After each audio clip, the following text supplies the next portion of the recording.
Kui varasemalt on siin teletorni all toimunud Cars and Coffee festival, kus tulevad siis kohvi ja autode sõbrad kokku, siis tänavu on siia lisandunud ka siuke nüanss nagu grillimine, ehk siis lausa grillimisvõistlus toimub siin, kuhu on erinevatest riikidest inimesed kokku tulnud grillima, juba öö läbi siin grillinud. Kuidas need kaks asja üldse omavahel kokku lähevad? Mina ütleks, et ei ole erinevad, sellepärast, et tihtipeale ikkagi autoinimesed on barbecue inimesed on autoinimesed. Väga hea näide on grilli enda telk, kus auto või telgi ees seisab 4 erinevat väga ägedat projektiautot. Inimestele ju grillida meeldib, aega koos veeta meeldib. Autod ja barbecue minu arust käivad väga hästi kokku. Sündmus on mõeldud kõigile, aga eelkõige on rõhk kogu perekonnale, ehk lastele on näiteks batuudid ja poniga ratsutamine ning teised pereliikmed saavad tutvuda omanäoliste autode või maitsva toiduga. Seejärel leidsingi festivalilt Mari-Liisi, kelle südameasi on koos oma abikaasaga autosid putitada, sest tutika auto ostmine ei paku neile piisavalt emotsioone. Tegemist on siis Opel Kadett GT repliika nii-öelda siis 1983 aasta oma. See konkreetne auto on tehtud siis 3 kerest.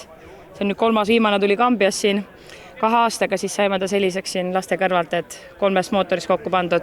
Palju selline nikerdamine maksma võib minna? Kere maksis kindlasti vähem kui see sisu 2 korda, ma arvan.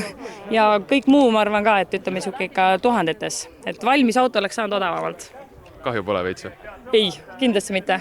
See on väärt seda kindlasti, see emotsioon ja see sõit. Mis sa siin näinud oled selle päeva jooksul? Autosid ja veel kord autosid.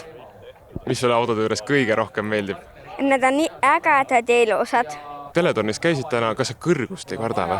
Ei karda. Üldse kohe mitte? Üldse. Seisid seal nende klaas nende peal ja ei olnud täitsa äge oli alla vaadata? Jah, väga äge oli. Kas tahaksid kellelegi öelda ka midagi, et kui sind täna õhtul näha on kellegi tere öelda?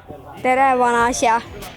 Nii palju siis autodest ja nende väikestest kui ka suurtest fännidest, aga igas festivali nurgas tundsin ikka ja jälle mõnusat grillimise lõhna. Väga kihvt on, et täna siin sünnib Eesti barbecue ajalugu, mis see tähendab 17 võistkonda 6 riigist, professionaalsed küpsetajad küpsetavad 4 erinevat liha, hakkasid asjaga pihta juba eile õhtul ja öö läbi küpsetanud. Ja... Kaua sa siin grillinud oled? 16 tundi. Ja lapsed on terves aeg siin olnud? Ei, lapsed grillisid kodus. Aga ise oled väsinud? No tunnikese on saanud magada, nii et tänu sellele veel asi toimib. Kannatad õhtuni välja ka?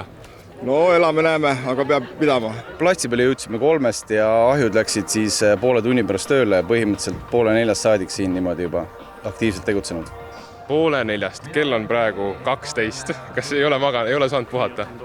No küll jõuab, et siin tulevad kiired 1,5 tundi ja küll me siis puhkame, kõik läbi saab. Siis ma kukun nagu puunotsi ja maha kohe. 5 hommikul alustasite enam? Umbes nii. Et grilli panime umbes 5 tööle ja 6 juba said esimesed lihad peale. Ja et siuke päris siuke huvitav ja põnev tegevus.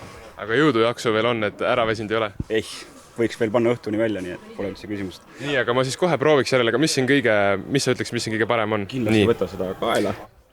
Jah, väga siuke kaste on üliäge, millest see tehtud on? Kõike saladust ei avalda, aga ütleme siukene, kuidas ma ütlen, see on peaaegu klassikaline barbecue kaste mõningate lisaditega. Nagu mingit mustikat tunneks seal võib olla? Igasugu asja, seal võib kirssi olla, seal võib olla mustõstart, punast tõstart, kõike. Ja kindlasti proovi ribi. Ribi on võistlusribi, seda on umbes 4 tundi peal olnud. Seda on niimoodi. Et on väga maitse, peaks olema väga õrk ja tuleb väga hästi küljest lahti. See on nagu isegi veel värskem, veel mõnusam. Oi kui hea. Väga maitsev on igatahes, täiesti imeliselt tehtud liha, kohe näha, et profid on kohal. Jaa, kindlasti. Barbecue liikumine Eestis on ju sai alguse siin 2000-ndate alguses. Et tänaseks on kasvanud see ikkagi niimoodi välja, et meil on tõesti maailma viia ka siit Eestist väga palju põnevaid maitseid, väga kihvte küpsetajaid. No see on, ma ütlen, see võib tunduda nagu, et mis see liha küpsetamine siis tegelikult on, eks ole. Aga see on tegelikult sport, see on kunst ja see on aja täpsuse küsimus ka.